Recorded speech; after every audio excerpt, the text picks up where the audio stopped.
நடிகர் விஜய் அவர்களுடைய மகனான ஜேசன் சஞ்சய் அவர்களுடைய முதல் திரைப்படத்துக்கு இப்போ தலைப்பு வெளியிட்டிருக்காங்க படக்குழு. நடிகர் விஜய் அவர்களுடைய மகன் ஜேசன் சஞ்சய் இயக்குனரா அறிமுகமாக போறாரு. இந்த திரைப்படத்தை லைகா நிறுவனம் தயாரிக்குது. ஆக்ஷன் அட்வென்ச்சர் காமெடி திரைப்படமான இதுக்கு சிக்மா அப்படின்னு பேர் வச்சிருக்காங்க. சந்தீப் கிஷன் ஹீரோவா நடிக்கிறாரு.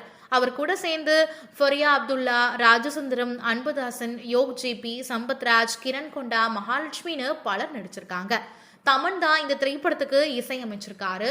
இந்த திரைப்படத்துக்கு கிருஷ்ணன் வசந்த் ஒளிப்பதிவும் செஞ்சிருக்காரு. தமிழ், தெலுங்கு உட்பட பன்மொழியில உருவாக போற இந்த திரைப்படம் பத்தி ஜேசன் சஞ்சய் சில விஷயங்களை பத்திரிகையாளர் முன்னாடி பேசியிருக்காரு. பயமில்லாத, சுதந்திரமான, சமூகத்தால முழுமையா புரிந்து கொள்ளப்படாத ஒருவன் தன்னுடைய இலக்குகளை நோக்கி நகர்வதுதான் இந்த திரைப்படத்தை பத்தி பேச போகுது. வேட்டை, கொள்ளை, காமெடின்னு இந்த படம் பரபரப்பான சினிமா அனுபவத்தை கண்டிப்பா கொடுக்கும் அப்படின்னு சொல்லியிருக்காரு. தமனுடைய இசை, சந்தீப் கிஷன் அவர்களுடைய நடிப்புன்னு லைகாவுடைய பிரம்மாண்டமான தயாரிப்பு நிச்சயம் இந்த திரைப்படத்தை மிகப்பெரிய அளவுல கொண்டு போய் சேர்க்கும் அப்படின்னு நம்புறதாகவும் சொல்லியிருக்காரு. 95% ஷூட்டிங் எல்லாமே முடிஞ்சிருச்சு அப்படின்னும் சீக்கிரமாவே இந்த திரைப்படத்துடைய வெளியீடு இருக்கும் அப்படின்னும் சொல்லப்படுது.